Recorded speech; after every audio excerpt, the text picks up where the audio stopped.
先生你过来。因为大哥，你摄影这么高是教怎么办？部长，你之前说出这个隔离所的位置，现在宣布说这是你精心算策划的，就是一模一样。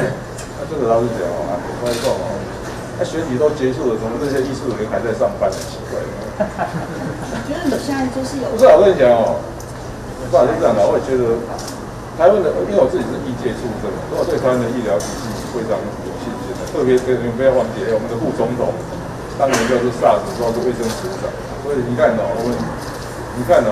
其实这一次那个美国还说，他预计中国是最惨的，台湾第二惨，因为到现在为止台湾还防守的不错，所以表示台湾的医疗防疫体系本来就比世界上预期的还要多的。其实我也讲过，我们贵州出到现在都还没进来，表示说台湾还做的不错，所以都这样的啊，那个还是继续努力的。到现在为止，我们整个防疫都还做得不错。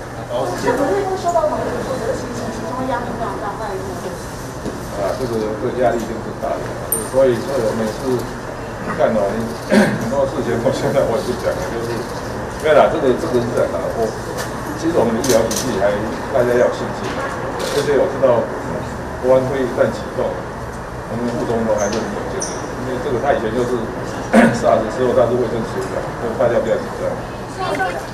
这个两岸之间还是要互信，不要夹带，就是大家其实还是这样的，要沟通的，然后大家要诚信。现在看起来好像是陆委会不相信对岸，而且就是那个名单的部分，因为跟原本的落差很大。这个就是这样的。其实人与人之间如果没有互信，那怎么做事？那你觉得现在只靠台商够吗？蔡总统要做这些，就是两岸现在只靠台商够吗？我跟你讲哦，还是一样的哦，再呼一遍。现在我们的敌人是武汉肺炎，先不要在自己同胞里面起内讧。到现在为止，我觉得我们的防疫体系还是做得非常好，还是我觉得了不起的。这个你看哦，日本几个 case， 我在几个 case， 而且我们台湾跟大陆那个往来密切程度这样，我们到现在为止还封锁的表现还不错。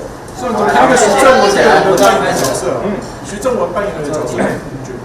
我跟他不熟，我今天来问的题目都不是很营养，那就。那你怎么看？就是中国在最后一刻才公布名单，而且觉得说不需要隔离就可以回来。他就是哦，对啊，我觉得是两岸之间还是要有沟通，那大家互相信任，这样搞一次，那以后大家都没得信任，更惨。这样现在台上如果要回国，太多很多人，我们一定会更小心的。现在都说他们现在两岸的保人是不够的。好。